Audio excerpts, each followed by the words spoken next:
Hai, Sobat Aluminium, salam sukses dan salam paku rivet. Nah, ketemu lagi kita kali ini di channel Yuda Aluminium, yang dimana akan menyajikan info-info menarik serta tips-tips menarik untuk sahabat aluminium semua. Maka dari itu ayo dukung kami dengan like, subscribe agar kami bisa lebih maju lagi ke depan dalam memberi trik dan saran buat sahabat aluminium semua. Kali ini kita akan membahas tips dan cara memasang partisi kaca mati. Yuk disimak, jangan di skip agar teman-teman bisa memahami ya. Jika Anda berminat untuk mengetahui cara memasang partisi kaca, maka lebih baiknya simak tips berikut ini. Cara pemasangan partisi kaca mati. Pemasangan partisi dari kaca harus dilakukan dengan hati-hati. Jangan sampai kaca menjadi pecah atau justru rusak karena kesalahan pemasangan partisi ya.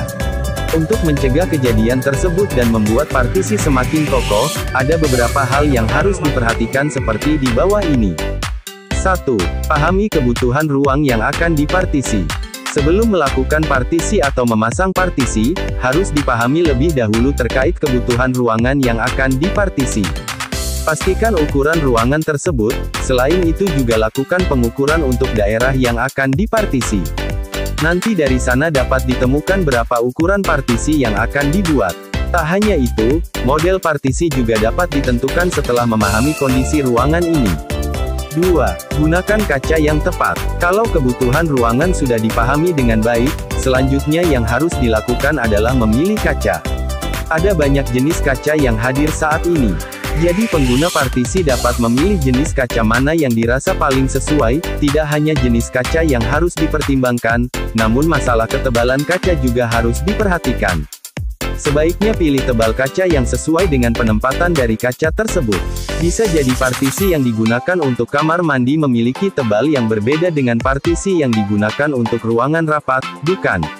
Dasar pemilihan ketebalan ini adalah dari kebutuhan ruangan yang telah dianalisa sebelumnya. 3. Pilih sistem pemasangan partisi kaca yang sesuai. Harus dipahami jika pada pemasangan partisi dari kaca ada dua sistem yang biasa digunakan.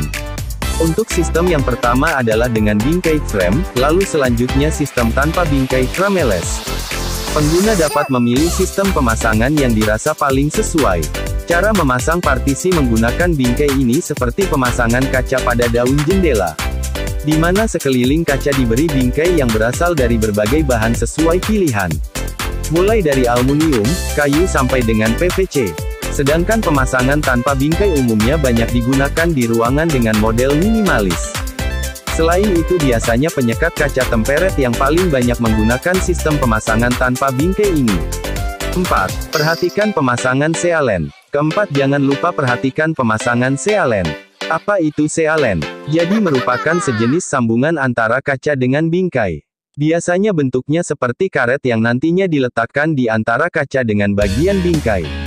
Apa fungsi dari sealen? Untuk fungsi dari sealen sendiri adalah sebagai peredam yang hadir ketika adanya benturan antara kaca dengan bingkai saat muncul getaran.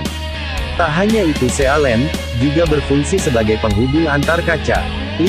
Pastikan partisi sudah terpasang dengan baik. Jika sealen sudah terpasang dengan baik dan partisi sudah dipasang, seharusnya wajib dilakukan pengecekan apakah partisi tersebut sudah terpasang dengan baik atau tidak.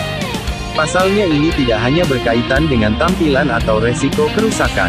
Di sisi lain, memastikan partisi sudah terpasang dengan baik juga sekaligus untuk menjamin keselamatan penghuni ruangan. Tentu akan berbahaya kalau tiba-tiba partisi ruangan tersebut roboh dan mengenai penghuni, bukan?